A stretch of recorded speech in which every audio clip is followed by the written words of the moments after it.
The following show contains views and opinions that may not be suitable for all audiences. Audience discretion is advised.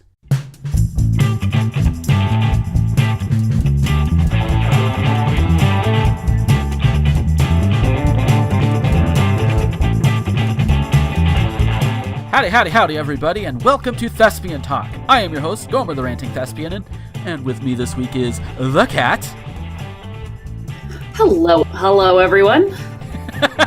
Sorry, there was like a delay. I heard like a little delay, and I was like, not sure if I just, like, my thing just dropped and you continue talking, or what just happened. Oh no! Yeah, I think even the internet here is like, wait, you're doing this more often now? What? Oh, but from what I understand, y'all out there have been going through like some hellaciously cold weather too. Oh my god, yeah, it's like warm today because it's 30 degrees. So we got like what it was, but we had like a couple of weeks of like really mild weather, and it got up into like the 60s for a couple of days, and I was like, cool, it's 60 in January, we're good, we're solid, we're set, we're not gonna get any more. And then like a day later we got like a foot of snow. Yeah. So like I had convinced myself that winter was over, and that was a very stupid thing to do because it has been super cold. It's snowed a bunch of times, which we normally don't get a lot of snow here. We get just nothing but ice. We get like sleet, and then everything ices, and then we have like 500 accidents. That's what our weather is like here in our part of the Midwest. Yeah. But we got dumped on with like, I think I got about 5 or 6 inches of snow. My parents got 9 inches of snow, and my uncle got a foot of snow. And then like literally a week later it snowed again. And now we've got like that Arctic blast or whatever they call it, where it's been like single digit temperatures. The arthritis in my foot is just catastrophically bad. Like right now, it's just so awful. I hate this weather. I wanted to warm up. I can't wait for the spring. Yeah. I think depending on when that actually hit, that might be my fault going through St. Louis and then afterwards, whoop. Because I was in some of that nicer weather when I was on my way home from Kansas, so which really kind of pissed me off because it's like the wreck happened, and then like a couple of days later, as I was waiting around to hear back on what was going to happen next, the weather warmed up a little bit. I mean, there was still like snow on the ground, but I could walk around outside without feeling like I was freezing my nipples off. So, that was a hell of a thing. But yeah, I've also heard that I think it's like Minnesota and points north of there are getting like I want to say like between 30 and 40 below zero. I want to say with wind chill in the next week. Ooh, I believe it. Yeah, it's like, oh God. I mean, I've been up in Minnesota when it's gotten really cold before, down to the negatives, but never that cold as far as I know. Maybe in Wyoming, because I saw Facebook like, hey, remember this post? And I'm sitting here saying, and it was something I was complaining about, like being like negative double digits or something, but nothing like 30 or 40. It was like maybe 10 or 20. So I'm like, I've apparently experienced it before. I just don't want to experience it again. Our, at least for us in St. Louis, our high on Wednesday is going to be 7 degrees. Oof. And the low is going to be 1, which means that with the 14-mile-an-hour winds that we're going to have, it's probably going to feel like in the negatives. Yeah. I just need this to be over. Yeah. So badly. Yeah, I don't mind the cold. I just don't want it to be that cold. I mind the cold so much, specifically because, one, we have nothing but ice and sleet here. So it makes the roads untreatable when it gets that cold. Yeah. But also because I have fucking arthritis and it hurts so much. Even if I'm inside and I'm warm, like it's something about the air pressure and everything when it's this cold outside. I just have not been in, I haven't been in this much arthritic pain in like a year. And it's just, I hate it so much. Yeah, and my mother is complaining that it's kind of cool here. Yeah. There was a little thing going around on the internet that was like some forecast from Florida where it was like a weather forecaster telling people what to do when it gets cold and, like dress in layers. And it was like high of 53. And we're all like, what the fuck? 53 is not layer weather. Maybe a jacket weather, sure. But... Well, that was the high, but I didn't see what the low was. But it was like dress in layers, limit outdoor activity time. And we're like, go fuck yourself. Yeah. Like I'd really? be running if it was 53. Yeah. I run around in shorts in 53 weather, all right? Seriously. I would be wearing flip-flops. I'd go out and fucking find some flip-flops to wear because mine are all packed away for the winter, and it would be great. Yeah, I would too, except my flip-flops are not only still with the rest of the stuff that needs to be sent to me, they also have holes in the bottom of them because I've worn them that much. It's like, ugh. Yeah. But, oh, God. So, yeah. And other things that are going on. Oh, God. Besides the cold, as of this recording, I believe the government shutdown is finally over, at least for a little while. Because we all know what happened. Trump wanted the wall. They had the thing to send through, and Trump said, no, we want a wall, and Mitch McConnell kept on just blocking anything they tried to do in the Senate because I guess he was too busy sucking Trump's metaphorical dick. That sort of thing. So between Trump and McConnell, government stayed shut down for a few weeks, and then oh God, what the fuck is her name? Speaker of the House, Nancy Pelosi, basically got him to back down. At least she's getting the credit for it.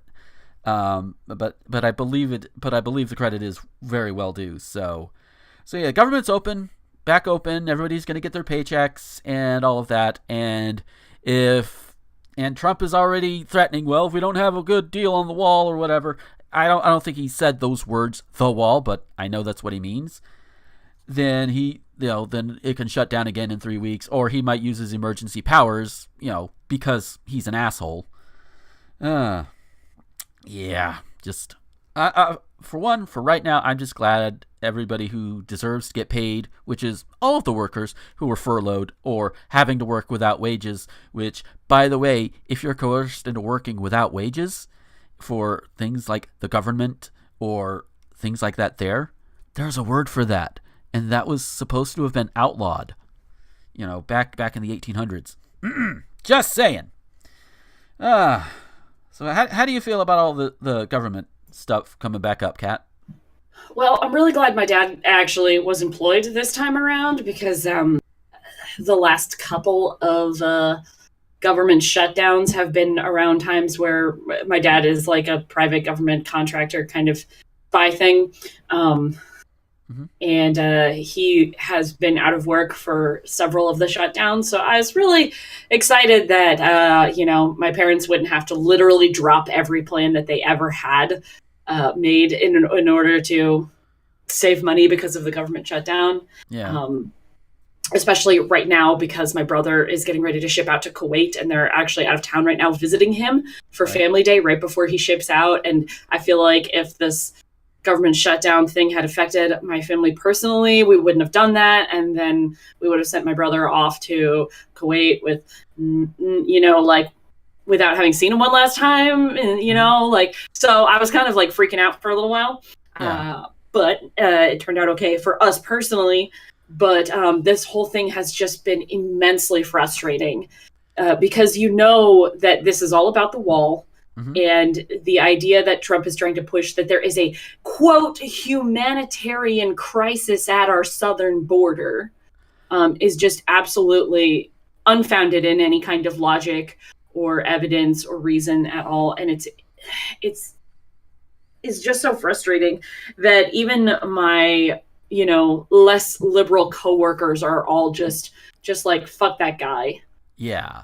Because it's so apparent, who's at fault here. It's not one of those things where it's like, well, the Democrats are bad too. Well, I mean, yeah, a lot of Democrats are shitty, but this is a case where literally human lives, like people's employment, people's livelihoods are at risk for one man's pet project that he just wants to be able to slap his name on and say that was mine. And it's like, it's not even a thing that's going to help people. It's just a monument in his name. That's all he wants. Yeah. He just wants to be able to slap his name on something like Obamacare, you know, something that did immense good for a lot of people. I have friends whose lives were saved with Obamacare. So whether you like it or not, you can't deny that it's done good. And Trump wants to be able to, you know, put his name on something that's going to last. And that's all he cares about. He does not care about people. He does not care about our country in any way, shape, or form. The only thing he cares about is putting his name on something that cannot go away. Yeah. That's going to last forever and be a monument in his name. And it's very upsetting that people have gone hungry, that people have had to wait in bread lines, that people have gone unpaid for their work, and that it took this long for them to get their shit figured out over his fucking ego.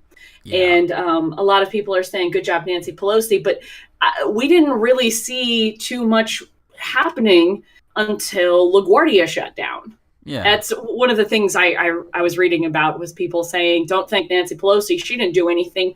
The people did this. And it's probably a little column A, a little column B. Maybe it all lined up at the exact same time. But I think the idea of all of those flights getting canceled at LaGuardia was like such a push, because it's like the one thing you can't have is a strike at an airport, because it will just shut down all other airports. It fucks up everything in the country when you know, like people at an airport strike. So if you shut down one airport, you shut down travel in the country, especially at some place like LaGuardia. So I thought that was an immensely powerful move on behalf of the workers, and that they did the right thing. And I can't say for sure if those were the actual results or the timing just lined up, but I thought that was really brilliant in pushing towards the right end. We don't know what Trump's actual deal is. I don't think they've announced a whole lot of details about it yet. And it's not like okay, we've reopened the government. It's like a 3-week stay, basically.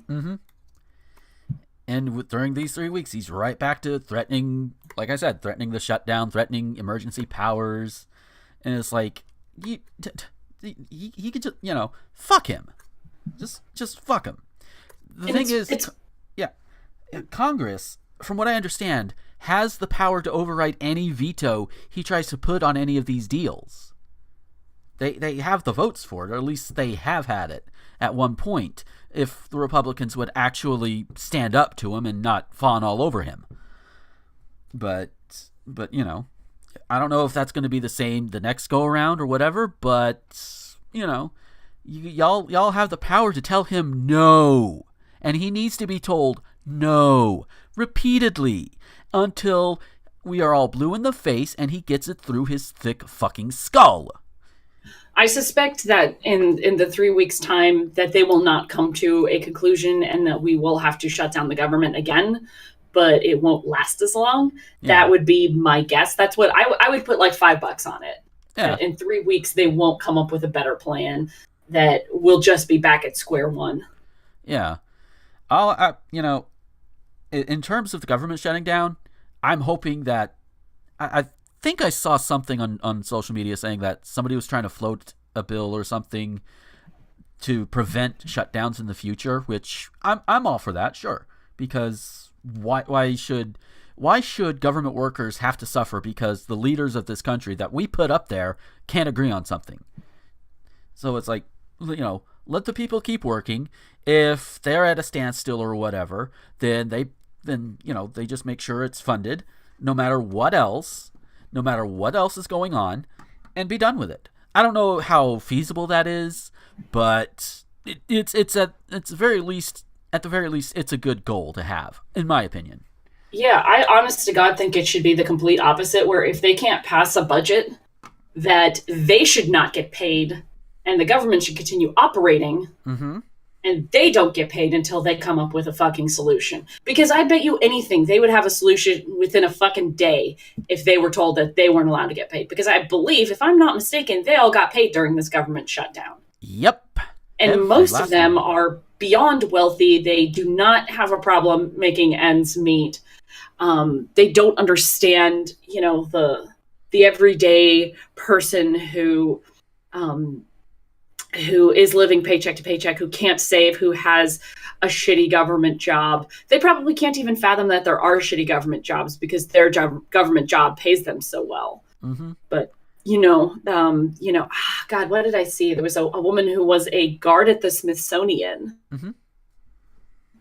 Was, I think, lining up at McConnell's office with all of her bills in hand, in tears because she couldn't pay these bills. Like, she couldn't pay her rent bill, and she was like wanting to demand, like, if you need to reopen the government because I need to work because I need to pay this bill.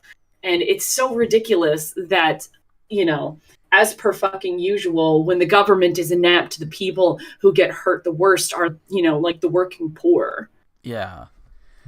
God, fucking damn it. And oh God, there was another thing I was thinking of about it, but it kind of escaped me. But it'll probably come back later. But we'll... And also the Republican reaction to people talking about, hey, we need this government to run because I can't pay my bills, and the absolute absurdity of these wealthy Republicans saying, well, why don't you just take out a loan, or why haven't you saved up money? And they just have no understanding of what real people are like. They're so used to surrounding themselves with people like them that the idea that life is unfair economically, like, it doesn't even compute with them. Yeah, and their solutions are not solutions. Yeah. They are incapable of coming up with real solutions because they are so what's the word I'm thinking of? They're so disconnected. Yeah. And actually, you actually reminded me that was the exact same point that escaped my head. I think you stole it. I did. I siphoned it. I can't have original thoughts. All I do is steal other people's.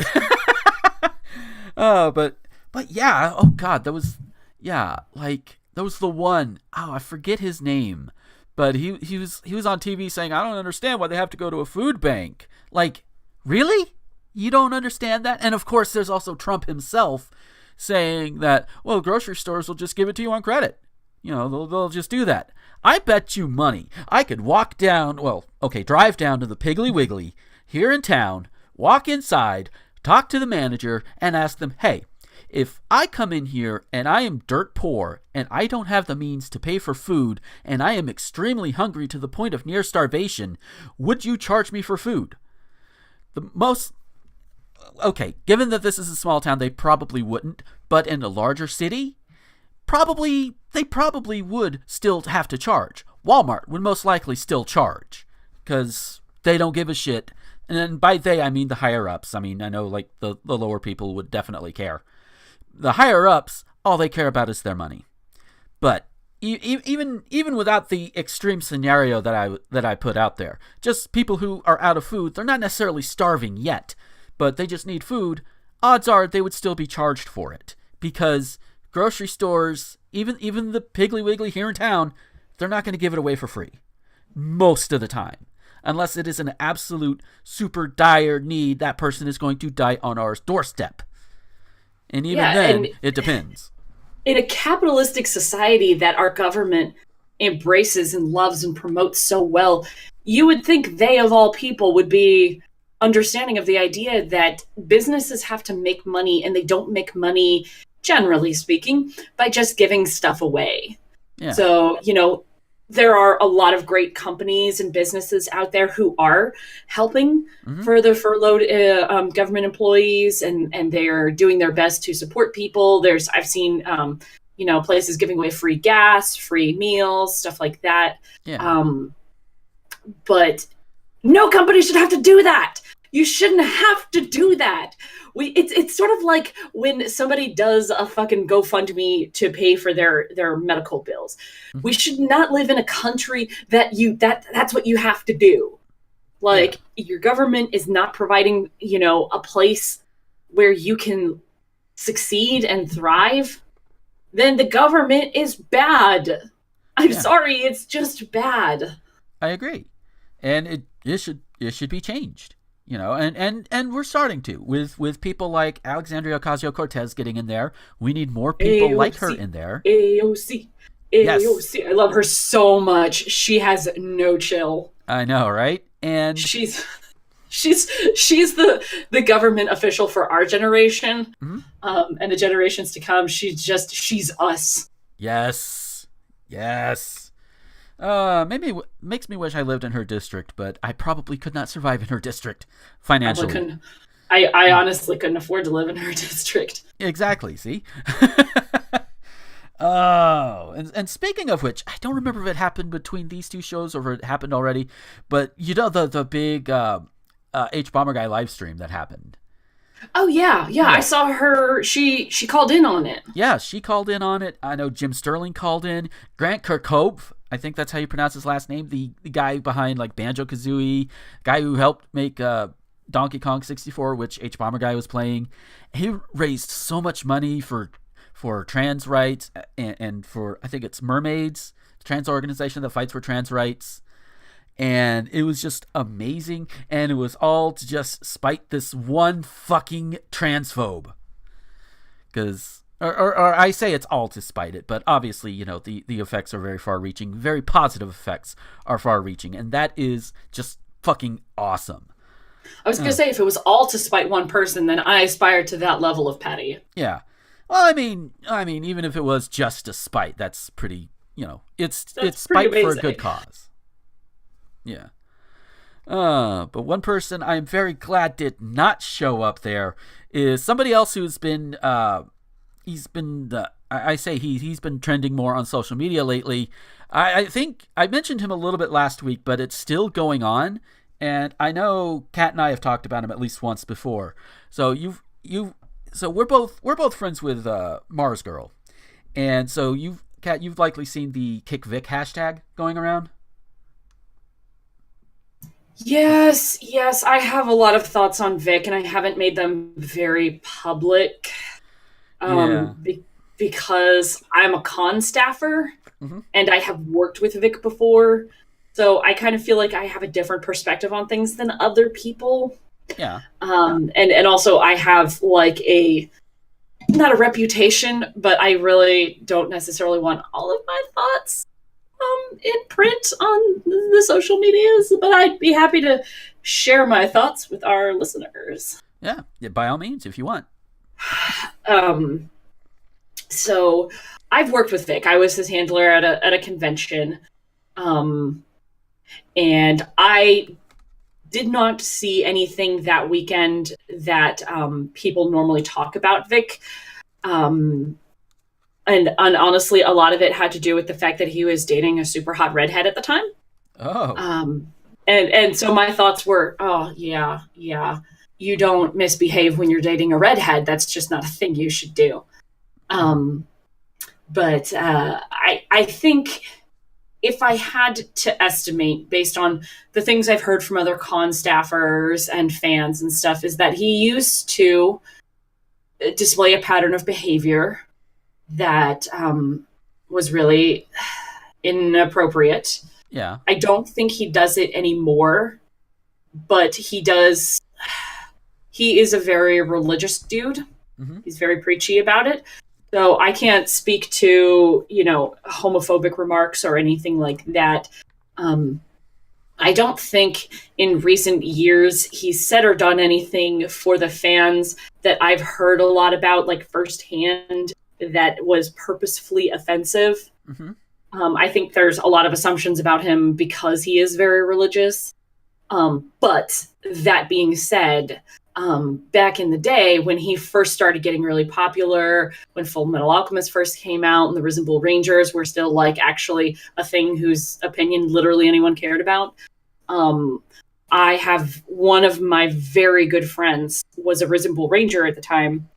And she has told me that she got invited back to his room to drink when she deliberately said that she was underage. Yeah. And she was, again, part of that circle. And she's told me all kinds of stories about things that were said and done and the ideas that he's given people. and it's all a little bit, like sketchy. And I'm sure that like records still exist of some of this stuff because it's the internet. Nothing ever really goes away. But I don't think he's like that anymore. Mostly because I think he has been in a committed relationship for quite some time. I'm not really sure how much, but I don't know. I like from a convention staffer standpoint, he's not the easiest person to work with. Right. I've heard stories from people who I know and trust, who are convention runners, who have said that he has been hostile towards them in his, because he a lot of times doesn't get asked back a second time to a convention, which is a lot of what you need to know about what it's like dealing with him at a con. And I've heard people say that, he's backed them up into a wall, and said, like, why haven't you invited me back? Blah, blah, blah. Stuff like that. He was very difficult to work with when I did work with him, but not like entirely unpleasant. Right. It was like I never felt in danger, or I never got like a skeevy vibe off of him. But he was just very high maintenance. He was kind of a diva. Yeah. But yeah, so that was my personal experience with him. I don't want to like start talking publicly about this sort of thing. I don't mind if you listeners hear, because I've ranted about him before. But I don't want to like put a statement or anything about my feelings about it, because I do work for a guest relations department for a convention. And while it's unlikely that we would book Vic, I don't want to have a reputation as somebody who trashes guests and actors and shit online. Yeah. But that's been my thoughts on it. Is there's a lot of validity in what people are saying. I know that he says what he says, and the people say what they say, and there is this possibility that he just never took it in the way that people interpreted it. I don't really think that's true, but there is a possibility that he was saying things and doing things without any maliciousness, and he was just extremely stupid about it, and didn't really know how people would take it. It's sort of like Michael Jackson. Yeah. And in the Neverland Ranch, and having children over to hang out and stuff, and you like raise an eyebrow and we'll never really know. We can only kind of guess. Mm-hmm. And people will say what they say, and you're just like, you never really know if Vic's intentions were malicious or whatever, or if he was completely oblivious to how people would interpret his actions, and he genuinely wanted to hang out with 16-year-olds and just talk. Yeah. Who knows? Yeah. There's a thing. I keep wanting to. The group, the Risible Rangers. Yes, thank you. The Risible Rangers. I know they have their own private. I say private Discord. They have their own Discord, and it's come to light that for how it at least looks, it looks for all the world like Vic is sicking his fans on people who speak out about him. Against, I would really believe that. Yeah. So.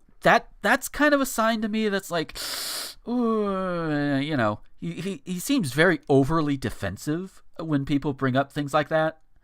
In fact, even his big apology post, I'm pretty sure you've seen that. Yes, I did see that. We compared it. My friends and I, we've seen it, we've read it, and we kind of compared it to a Channel Awesome apology. Oh yeah, so did I. Yeah. See, we are not alone on that one. So it's like, yeah, because I've done boneheaded things in my time too. I've ended up in situations that really did not look good from the outside, and I admit this. I'm that's just my past. That's what I've done. I'm not here to condone it, definitely not condone it. Condemn it, yeah. But I really should have known better. But at the same time, I was also in my early 20s. Again, still should have known better, but I think some of the allegations coming out for Vic, he was older than that with some of these allegations, if I understand it correctly. And the dude is now, I believe, nearly 60 years old. And this stuff is... Yeah, I think he's in his 50s. Yeah. So he definitely should have known better in a lot of these different situations. The fact that he doesn't and he's so defensive about it means that at least to me, that gives off predatory vibes. So it's like, and not to mention everybody who's coming out and saying, yeah, he did this and he did this and pulled that and all of that. And it's like, yeah. I mean, see, I'm so hesitant because I'm like very much a proponent of believe her, you know, like if a woman says this happened, my first instinct is to believe. But I also have been going to conventions for more than half of my life now, and I know that conventions are a hotbed of drama. Oh yeah. And there's a lot of shit that people will say about another person to stir the pot. And I'm not saying that I think any one of those people coming out is lying. I have seen people say shit before along these lines in order to get other people in trouble. And I'm like, yikes, yikes, yikes. I don't know where to stand on this because I do want to believe all these people who say they're victims. Right. And there's been a lot of passage of time since a lot of this behavior has because again, I haven't heard stories that are recent of, you know, any sort of skeezy stuff. I mean, he's kind of been an asshole for a long time. Yeah.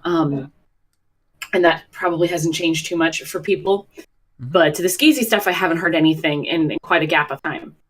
Yeah. And I could be wrong there. That's just what I've heard personally from other con staffers and fans and stuff. And also bear in mind that my convention has never booked him.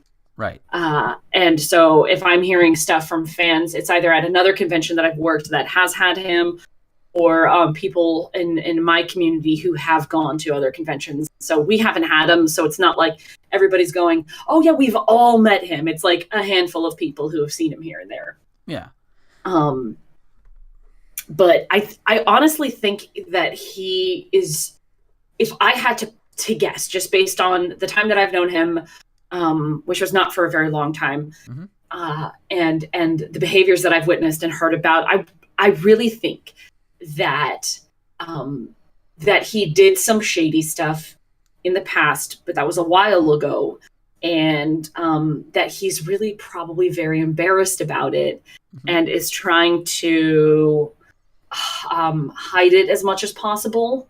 I think because I don't think he was always this religious, and I don't know if he had a turning point or what, but I think he became more religious over the years and stopped a lot of his old behaviors.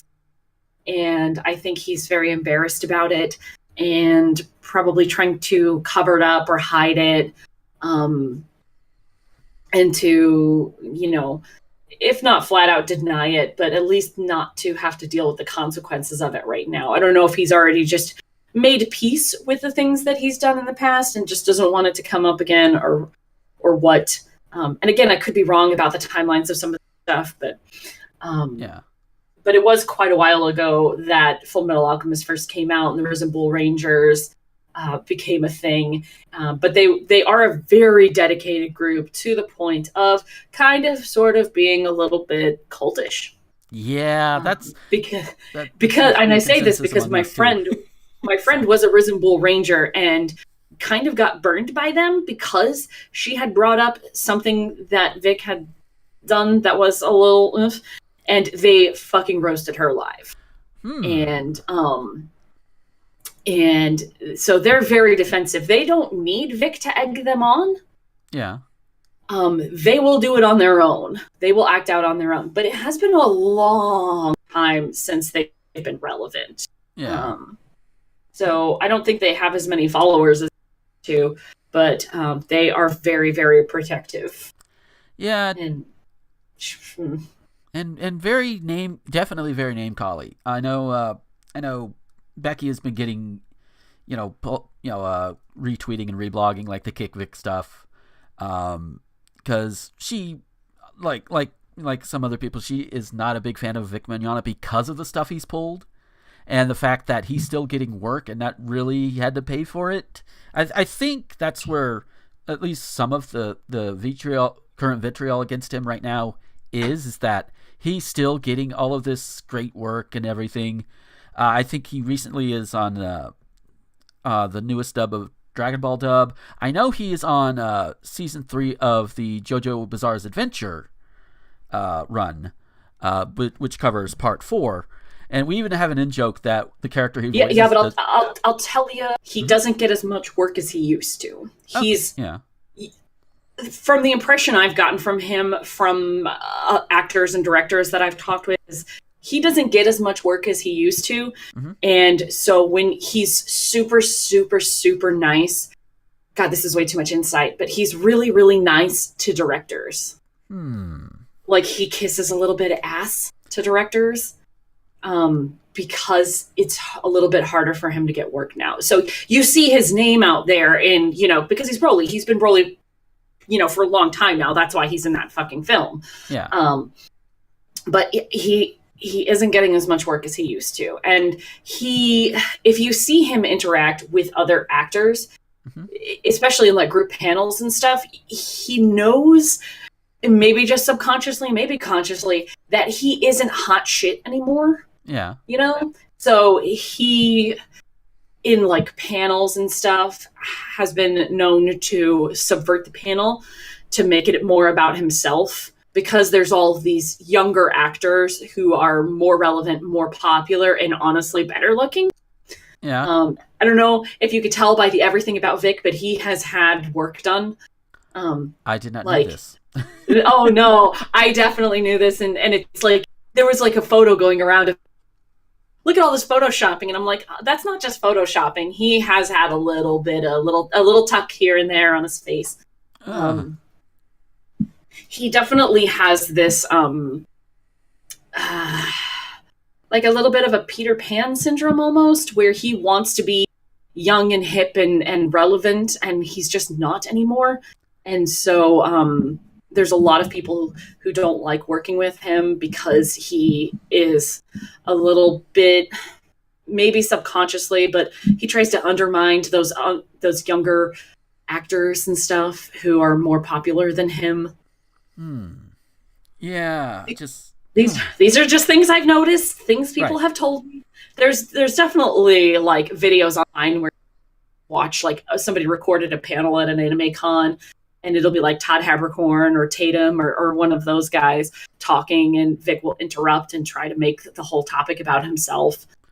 Because, selfish narcissist motherfucker.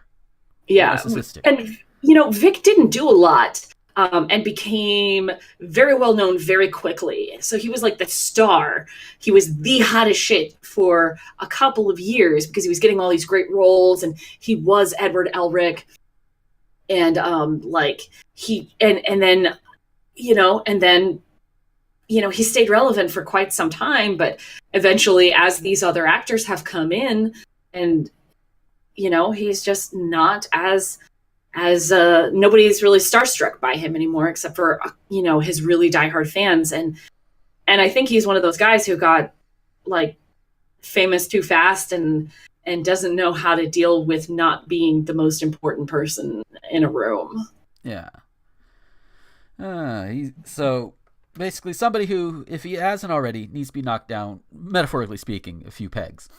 And when he is, and probably is going through that, isn't taking it well. Yeah. So it's a really messy situation. My feelings on it are very, very mixed.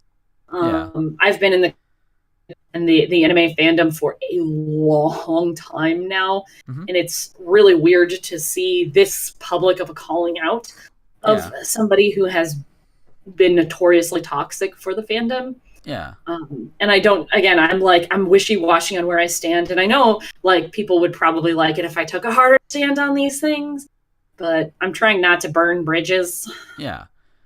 Which, you sometimes if you've got to do that, you got to do that. is, Yeah. which it's my view on that particular part though is like it's sad that it's sad that anybody really has to balance between all of that as well. It should be just, this guy is toxic, call him out, reduce or get rid of him from the community at large, and everybody goes on with their day. But the sad fact is, if you do that, the wrong people, like you say, like you take a hard stance and you burn the wrong bridges, and then suddenly you're not working conventions anymore, or they're not wanting to work with you, or what have you. All the ripple effect. It sucks that it's there. Yeah, it's an interesting thing because even like actors and stuff are afraid of calling out conventions when conventions do shitty things because they don't want to burn bridges. They don't want to get a reputation as being somebody who incites drama and that sort of thing. So, like a lot of stupid, terrible shit goes on at conventions that you would never know about because everybody involved is trying to keep it quiet for their own reputation. Yeah. There's so much more drama in conventions than you will ever know unless you work them. Yeah, I believe it. Con drama. Yeah. But all right, we've spent most of the show talking about this stuff. Sorry, I have a lot of thoughts and feelings. Oh no, it's okay. That's perfectly fine. Well, might just end up running a little long because there are a few news stories I really, really, really want to get out there. Okay, let's talk about literally anything other than two. Yeah. So, but before we do that, I'm 100% sure Kat doesn't have a shout out. Oh God, do I have a shout out? You know what? I will shout out. I've had a really, really shitty week this week. Gomer knows why, but one of my friends was killed this week. Yeah. And so I've had a really, really genuinely awful.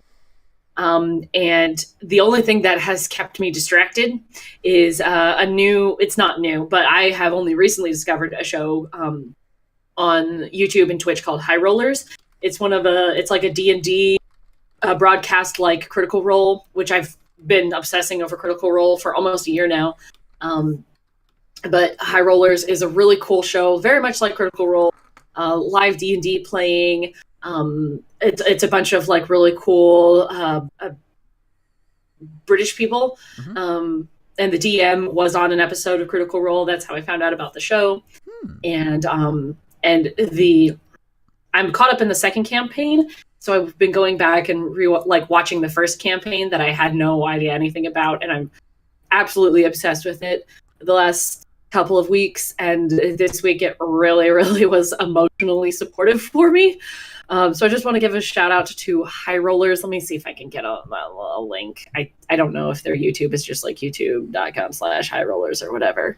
Yeah. We'll make sure it's in the doobly-doo. Yeah. So. Yeah. It's High Rollers D&D. You can search on YouTube, Twitch and stuff.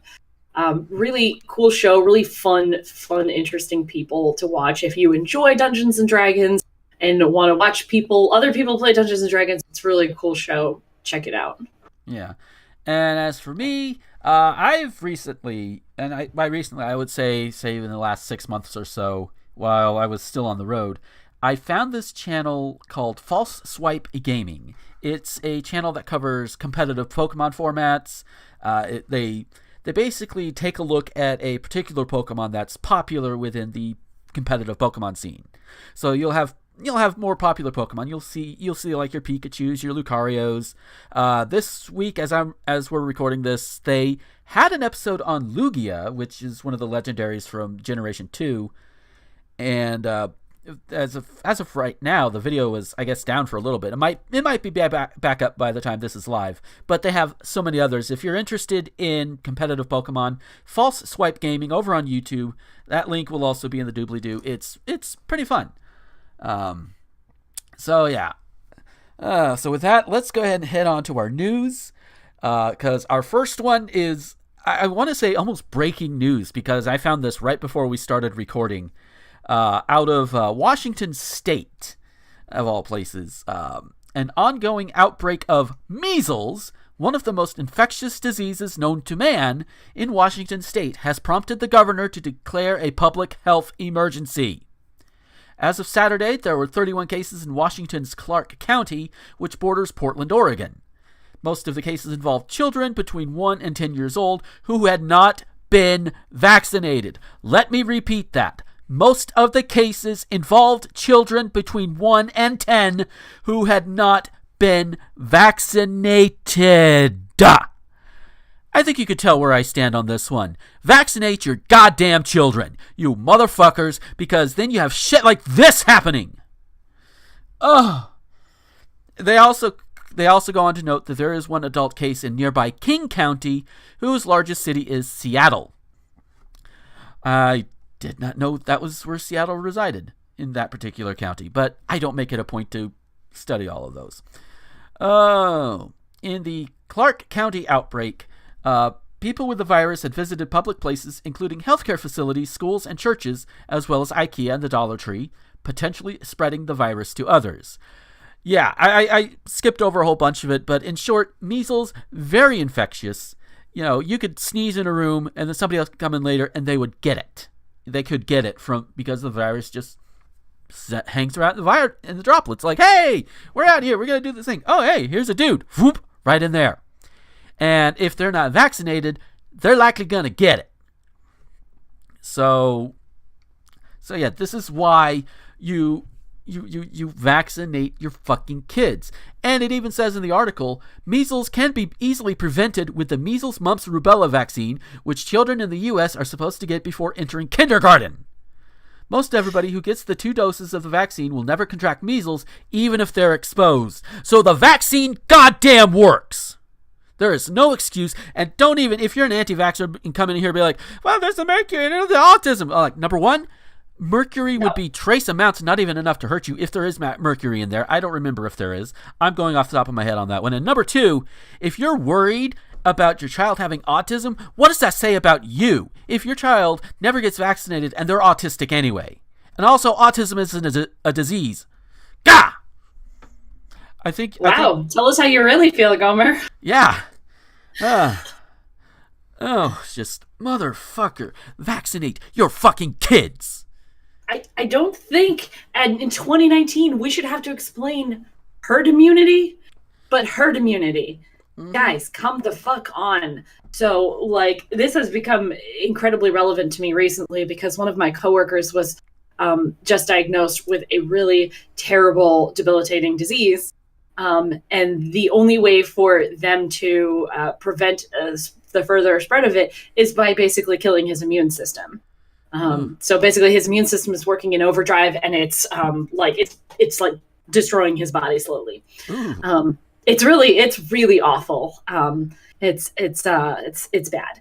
And so they basically have to kill his immune system so that it will work at a lower percentage so that it doesn't destroy his body quite as fast. Yeah. So he was going around to every individual in the building going, if you ever get sick, I need to know because I can't be around you. You know, like his worry now, and this guy's already a germaphobe. God bless. So like if he comes in contact with somebody who's sick, he will have no ability to fight it. And, you know, a common cold could turn out really, really bad. And I'm like, I've gotten like repeated cases of bronchitis that can easily turn, you know, further into pneumonia and that can kill you. Yeah. For a guy with no immune system left, you know, anything could be devastating to him. And even if you can handle getting sick once in a while, it's the idea of, you know, the time off, the possibility of death. Like it's all really terrible. Yeah. And a lot of it, like these measles cases were completely preventable. There's very few circumstances in which somebody can't get vaccinated for medical reasons, and medical reasons should be the only reason. There's no religious grounds of not getting vaccinations. It's really stupid. Like, do you honestly think God is like, I don't trust chemicals, so please risk everyone's lives? Yeah, that's fucking ridiculous.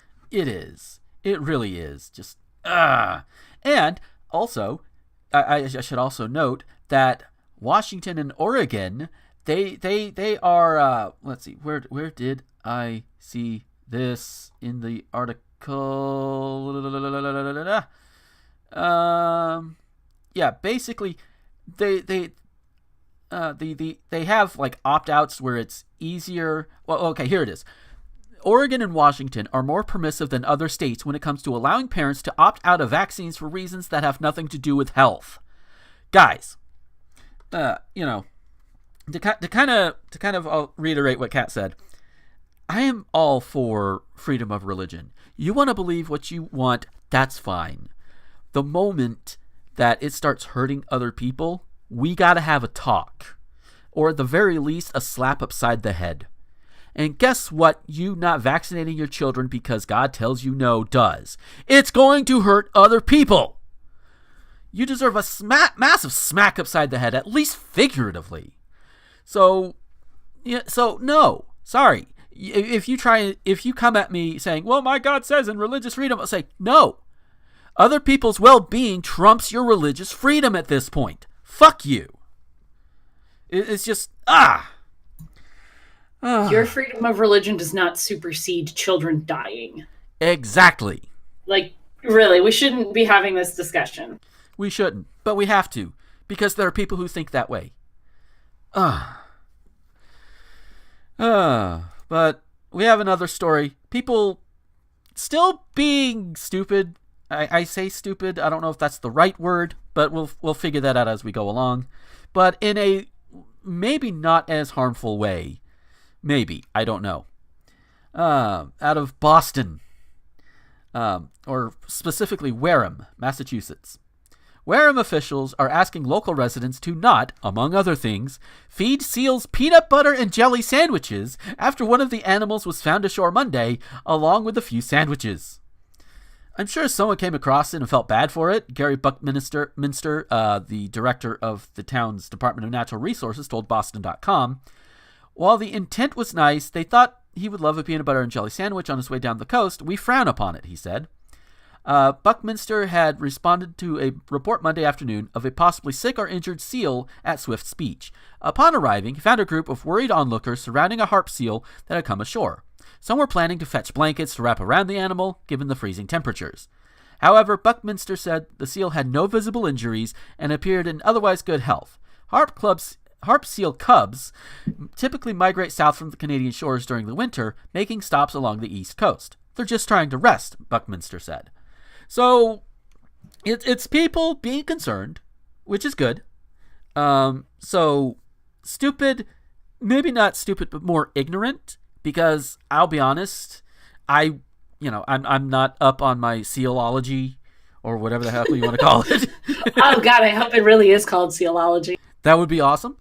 But if I see a seal on like a beach or whatever, I would probably, best thing to do is just tell somebody, tell the authorities, say, hey, there's a seal on the beach, might want to get whoever is in charge of it, bring it, see what they can do about it, if they need to do anything, that sort of thing.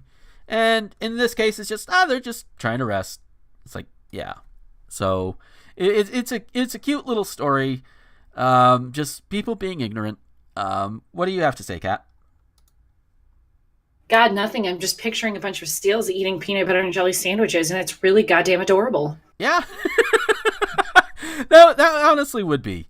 But yeah, just keep in mind, people, you see somebody like that, I say somebody, an animal like that on the beach or whatever, get an authority, Take a picture if you really want to, because it only takes one person to get the authorities. So, it's just a cute little thing. Speaking of animals, this one is not so cute. And this one does involve a stupid person. In Chat, India. I think I'm saying that right. Chhat. Chat. I don't know. A man was killed by lions after scaling a 20-foot barrier at a zoo and jumping inside the lion enclosure.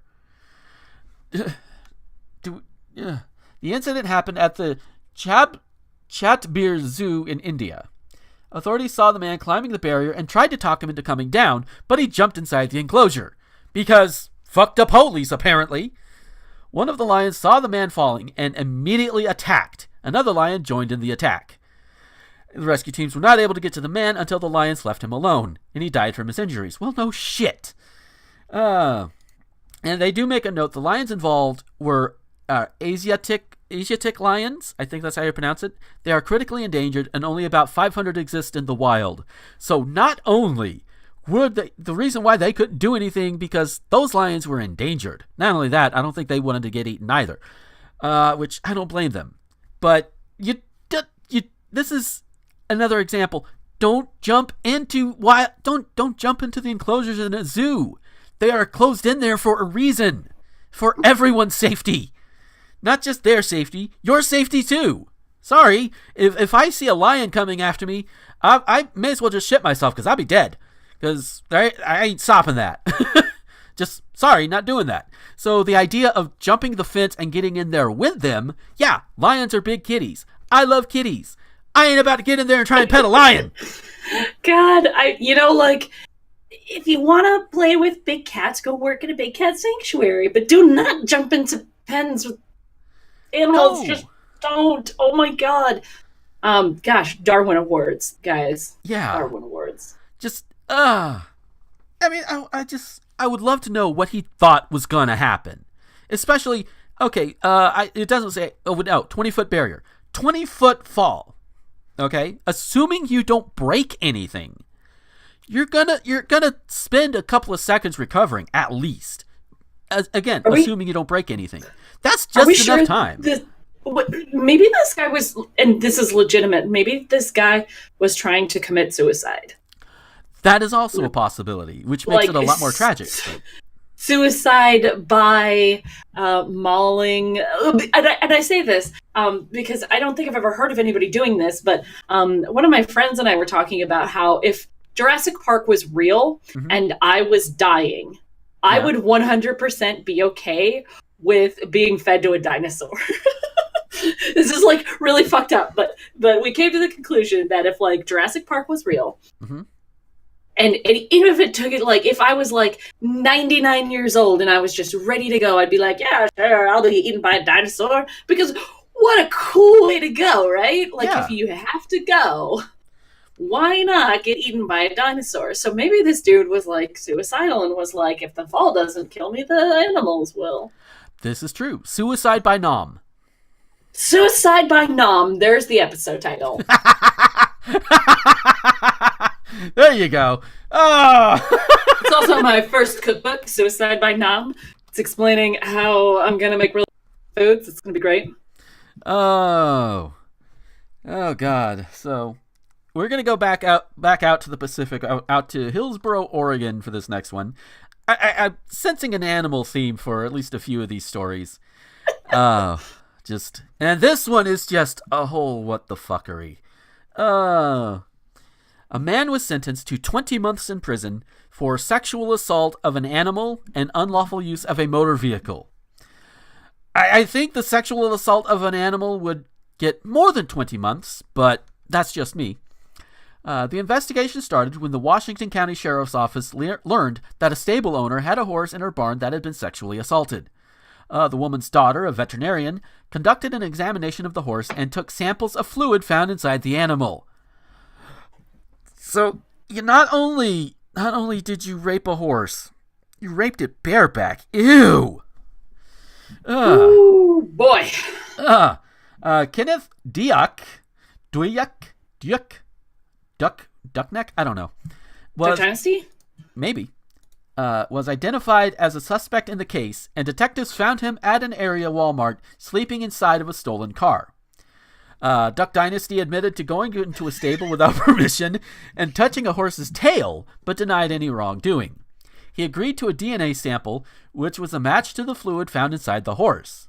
Well, there you go. In addition to the 20 months prison sentence, Duck Dynasty must undergo 2 years post-prison supervision and complete sex offender and mental health treatment plans. Okay, so it's not just the prison sentence. He does have longer-reaching consequences because of this, Oh, good. So that is good. But in the file, and if you click on the link, if you go to the Discord and click on the link for it, there's a mug shot of this guy with the longest fucking neck. And And everybody who's a Steven Universe fan will definitely understand the reference I'm about to make. The dude has yellow diamond levels of neck. Because it is like, holy shit. Like, what the fuck? And a lot of these stories that I put on here, I will share them with Becky first, and sometimes we'll collaborate and we'll come up with things that would be good to talk about, or other things to talk about, or just to share them with her, just to get her reactions on things. She had a quip, and I actually posted this without context on Twitter. And she said, well, no wonder he tried to fuck a horse, because his mom clearly fucked a giraffe. Oh, that's so mean. It is, but you know what? Oh, his neck is as long as the face. Like, oh man, this dude's got a neck. Mm-hmm. Here's a guy that should grow his hair out. Definitely. Just, oh. And yeah, it is a little mean, but the guy raped a horse. Fuck him. Yeah. Do you have anything to add? No, the giraffe quote was all I needed. Oh, so all right. How many of these do we have left? Oh God. Okay, we've got 3 left. I'm gonna just kind of bowl over a couple of these. The first one is from Vice, about a hacker who hacked into people's Nest home security cameras and started talking to them. And the thing is, that's bad enough that you can hack into these things. He demanded that his targets subscribe to PewDiePie and prove it while he watched. Number 1, how are you going to enforce that? What are you going to do? Number 2, why PewDiePie? He's got millions of subscribers already. Why not? If you must do this, if you must hack into camera systems in order to up somebody's YouTube sub count, why PewDiePie? Why not somebody else? You know, I know the D-pad could use quite a few more subscribers. You know, just to name one. Just goddamn. And I'm pretty sure. Yeah, you know, Nerd to the Third, they're on YouTube. I'm pretty sure they could use the extra subs. Am I right? Well, I don't care. Let's be honest. I don't care if people follow me or not. But it's this is like the weirdest form of domestic terrorism. Yeah. Absolutely strange. Please don't do this, people. Don't look at this and be like, yes, I should do this because this looks like fun. No, don't do this. This is terrible. Don't. The lesson you should take away from here is not to do. Yeah. Don't do any of this. Just no. And right back to Washington again, because of course we have to go back there one more time. A new bill aims to ban dwarf tossing contests at bars and strip clubs across Washington. Number 1, I didn't realize those were a thing outside of movies. Number 2, what if the dwarfs were okay with it? Because I'm pretty sure a dwarf should have a say, I would imagine. I mean, if the dwarves are okay with it, then why not? But now, if they're being tossed against their will or whatever, or being coerced into it, then yeah, that's an obvious issue. But it's if they're into it, if they want to do it, let them do it. You know, if the dwarves want to do it, I should say. Let me clarify on that one. If the dwarves don't want to do it, don't do it. But if they're up for it and they have fun, I don't see why not. But yeah, there is actually a ban here in Florida on dwarf tossing at establishments where liquor is served. And there's also a similar one in New York, which both the bands were put into place in 1989 and 1990, respectively, which only at establishments where liquor is served. So does that mean I can go down to the city park and get a whole bunch of dwarves that want to be tossed around and just juggle them all over the place if I want to? Is that a legal thing I can do in Florida? Because I don't think I want to do it, but It would be weird if it's not a full ban, if you're going to ban it. Still, it's just, if the dwarf wants to do it, let them do it. What do you think, Kat? I think dwarf tossing sounds like assault. Yeah. It's like if we're gonna ban turkey drops in places, we should definitely ban dwarf tossing. If only because our Lord and Savior Gimli, son of Glowin, says no one tosses a dwarf. That. But I don't know why this would even be a thing. Like, you wouldn't toss children. You wouldn't toss, like, a normal-sized human person. Yeah. Like, you could shoot a person out of it in movies. And, like, maybe once at a circus.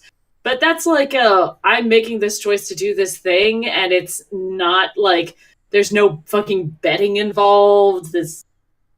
Oh, what the fuck? Why are we tossing dwarves at all? This is so stupid. Yeah.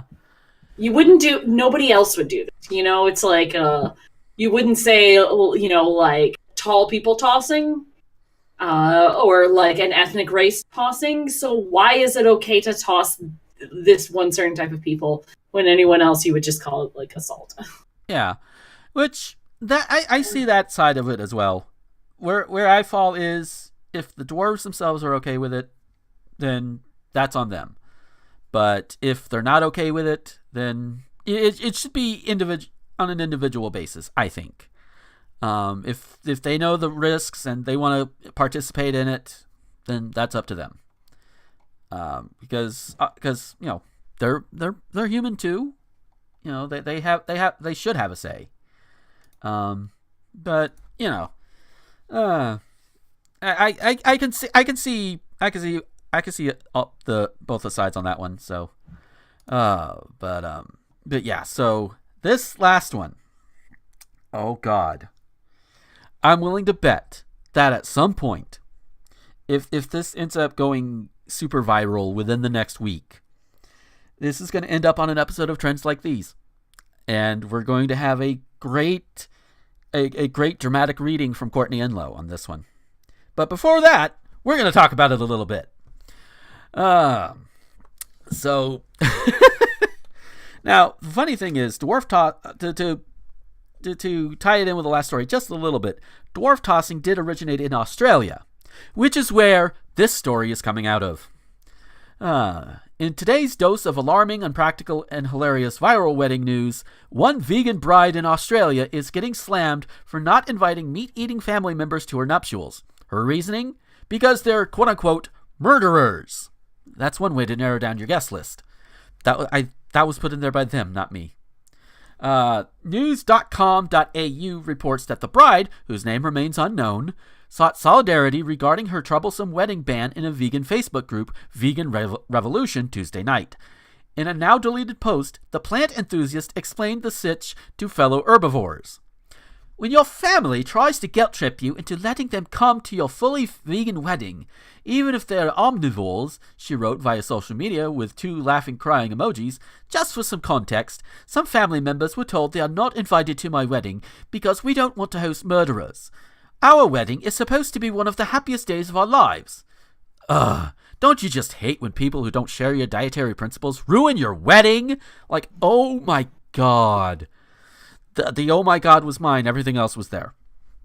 But I can't believe you just tried to pass that off as an Australian.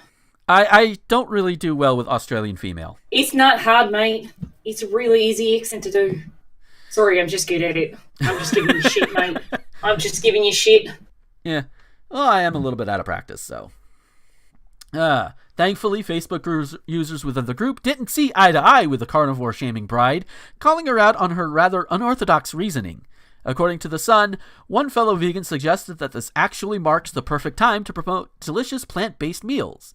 As a vegan, wouldn't this be a prime opportunity to prove that vegan food can be just as delicious as omnivore food anyway? Questioned one commenter. I agree with that. Yeah. I mean, have some vegan burgers or vegan steaks or whatever, or just have salad. You know, salads are fine. I like a salad. I can eat it without meat. That's fine. Rightly so, some expressed shock over the bride's reference to her relatives as murderers. I totally understand serving vegan food exclusively, that makes sense. But banning people and calling them murderers is just ridiculous, one commenter wrote. The unexpected backlash eventually prompted the Australia-based bride to pin a lengthy, read whiny, addendum to her Facebook post, giving more backstory into a bit of family drama.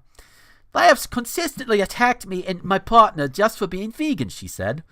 When I broke the news to them, all I got was attacked because I don't want the weight of having people that still kill animals, the very beings we are trying to protect, at my wedding on my conscience.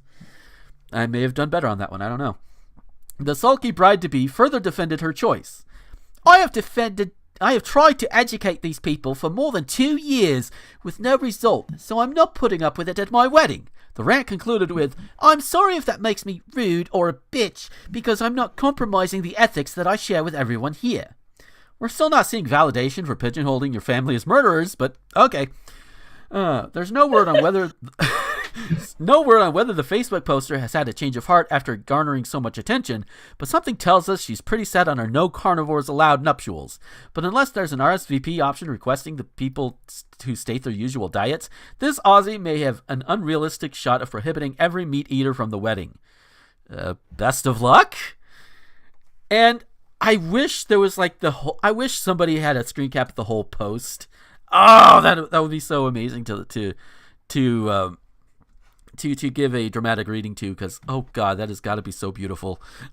Oh man, imagine caring so little about your family that it's more important to you, to not eat meat than it is to show your family that you care about them. Like, I get oh, you don't want these people to come, a couple they were mean to you, but to just be yeah, no person who eats meat is allowed to come to my wedding because that makes you a murderer, which is just not fucking true. Yeah. Imagine that level of fucked up priorities.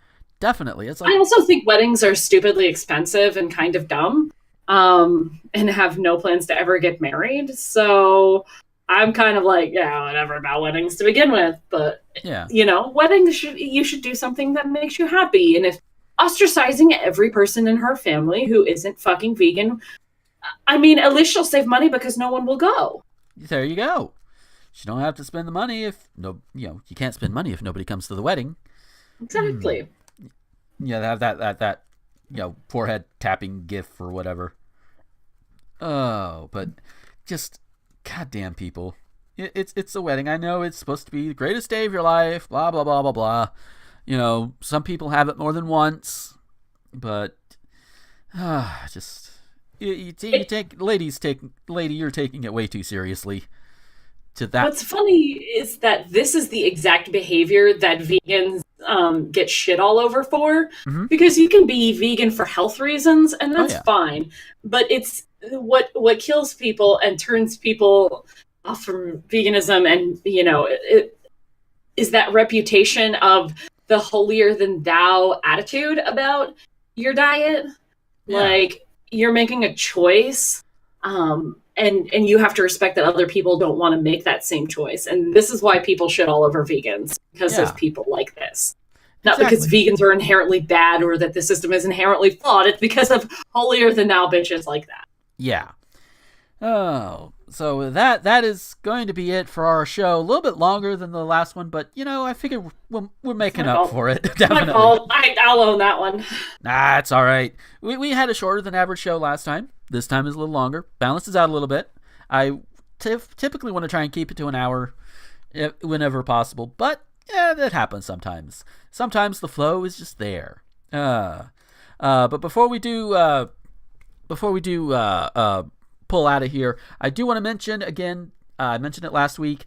I'm going to mention again this week. We are over on Anchor, which also puts the show out onto pretty much every podcast app it can, which includes Spotify, it includes iTunes, etc. I think even Stitcher is among them. And it's all under, it's not just one show that's going to be up on this particular feed, but it's going to be all the podcasts that I produce. So, and that's under the RTG Podcast Network, which, yeah, I know, very original name, I know. But that's what you look up if you want to find it on Anchor, or just look in the doobly-doo if you're not already listening to it on Anchor or following me on social media. But you can follow the show on any of the social media. I say social media, podcast app of choice. There we go. And with that, also there was also a bonus episode that I put up this week because I've updated my Patreon to the point to where I am wording so well right now. But I've updated it to the point to where if you support me at the $5 level, you get access to the pre-2010 run of Thespian Talk, like the very, very, very first episodes before I had any kind of guests on or what have you. And the first episode is up there on the feed with a little bit of an intro. And I took like a few seconds of a listen to that episode while I was editing it and getting it put up. And I'm like, oh my God, the audio quality is so shit. Oh. And it was a more complicated setup too. That's the problem. Oh my God. Oh, but you grow. And I'm also going to start this week.